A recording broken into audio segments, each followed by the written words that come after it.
everyone, this is Heidi. This is My Reading Life, and welcome back. I am here finally to film another video, and I'm sorry it's been such a long gap in between this video and my last video. The reason why is we had a major storm here in Maine on Monday. It is now Friday, December 22nd.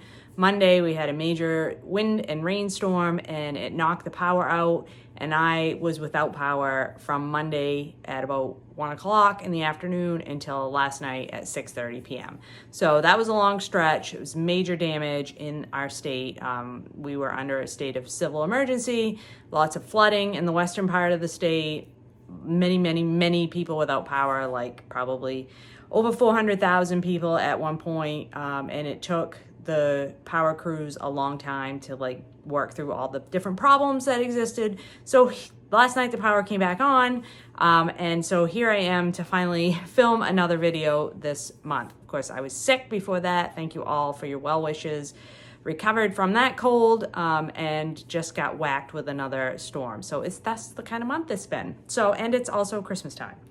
But we're here to talk about books. This is a recent reads video, and the books that I am going to talk about are all the books that I finished sort of at the end of November, beginning of December, and haven't yet had a chance to talk to you about.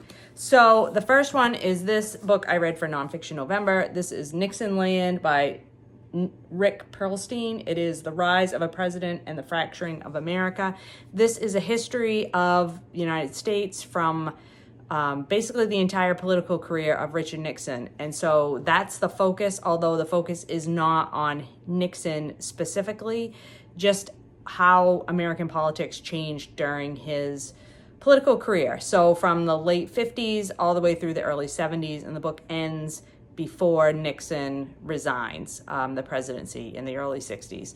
And this book is extremely detailed. It is 800 and some, no, I'm sorry, the notes go to 800 pages. It is like 700 and some pages of text, very small, very dense, margin to margin text.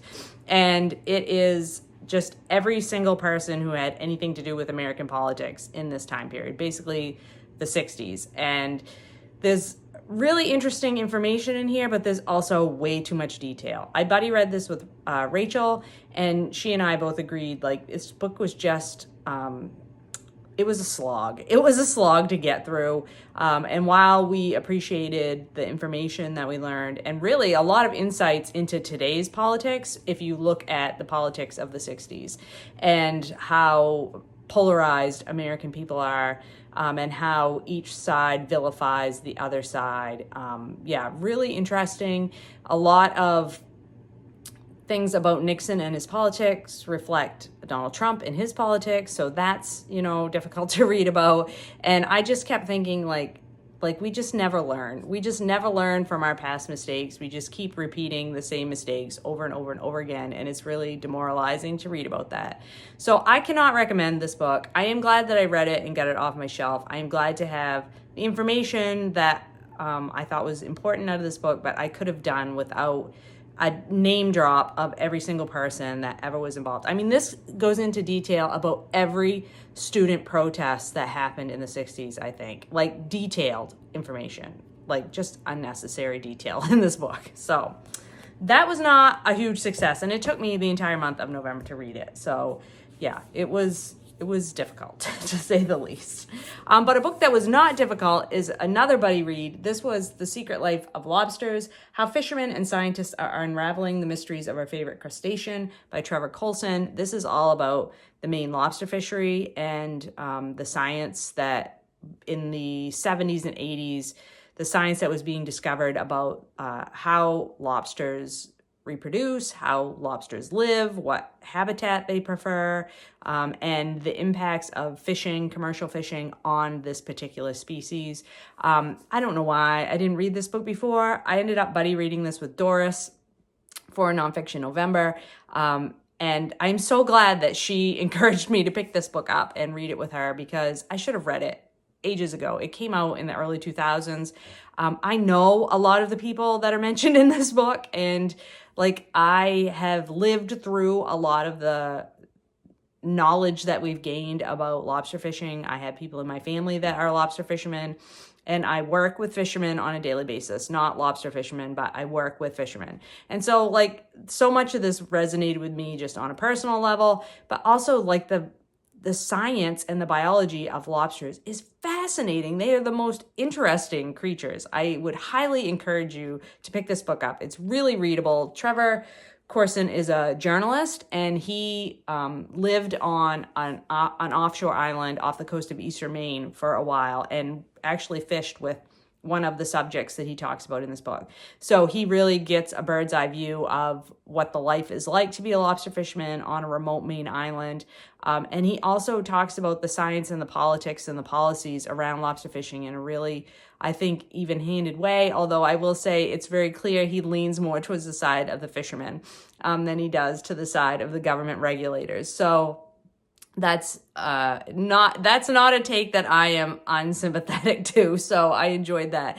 But I think if you're interested, if you like science writing and you are interested in sort of marine resource issues, I think this is a great book. It's really readable and lots of really super interesting information in here. So really glad I read this one. Would highly recommend it.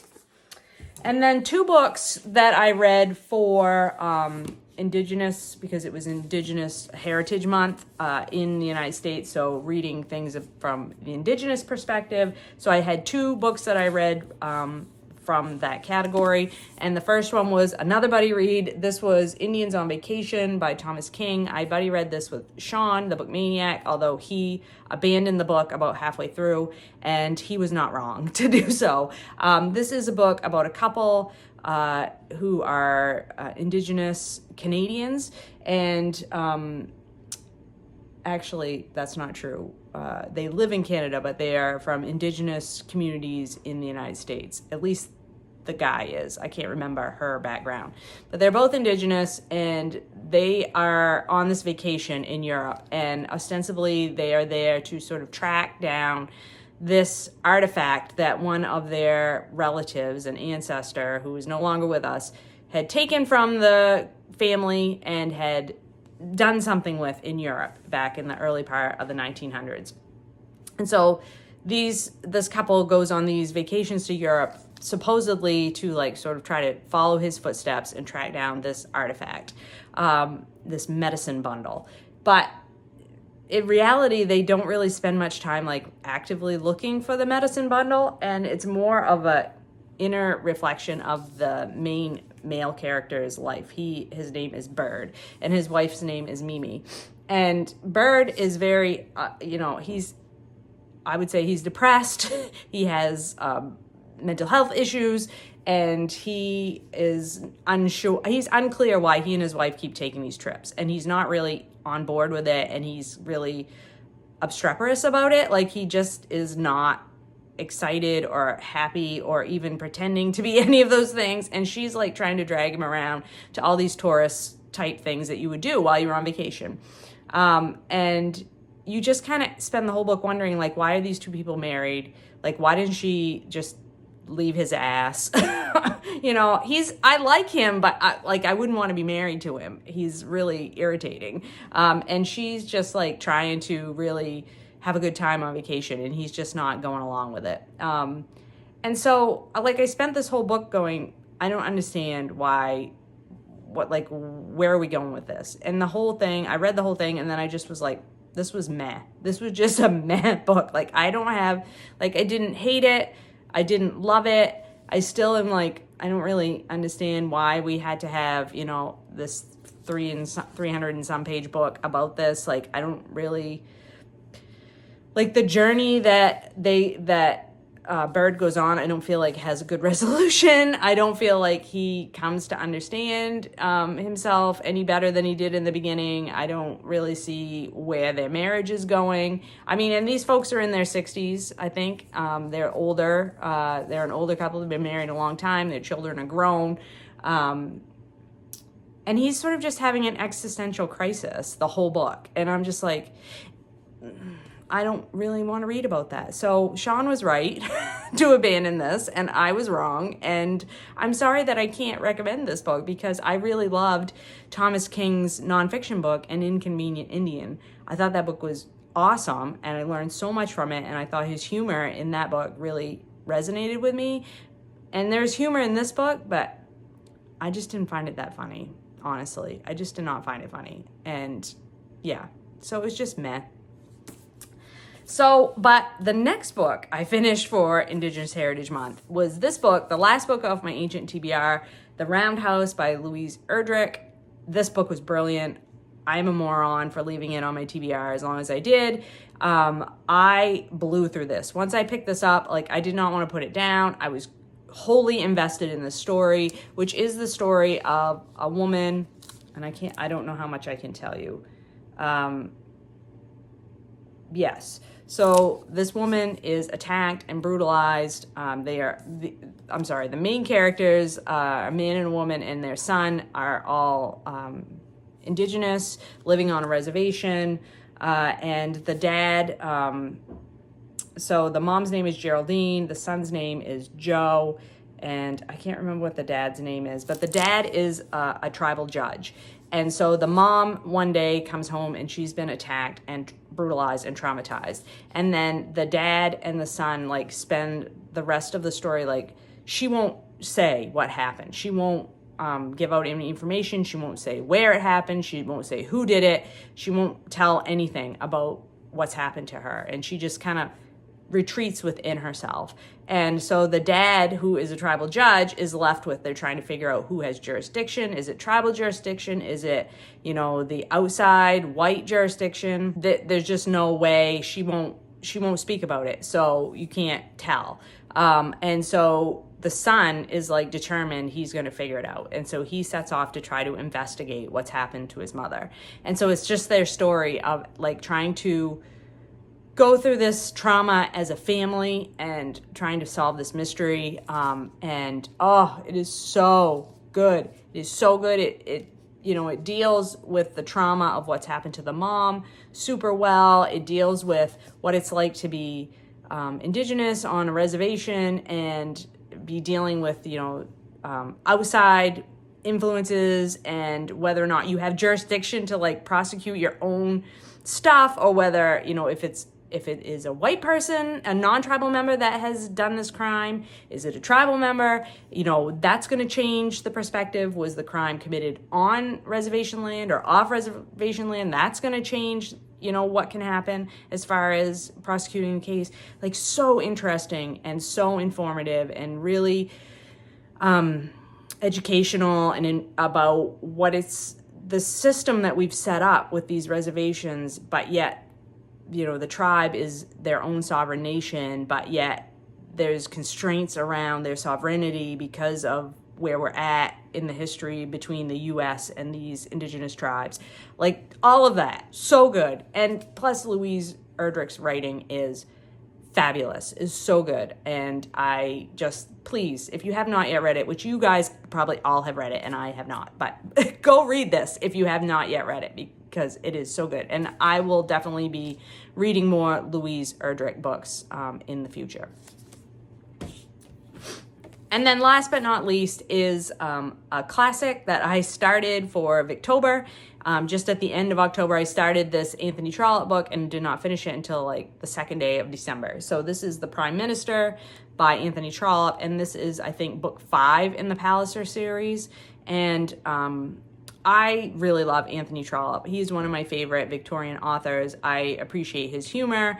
I really like the way he writes characters. I like how these stories are set up with, like, there's one main character arc, like, sort of running across the entire series, but then each individual book is about a separate character and how that character ties into, like, the overarching storyline, which I think is fun.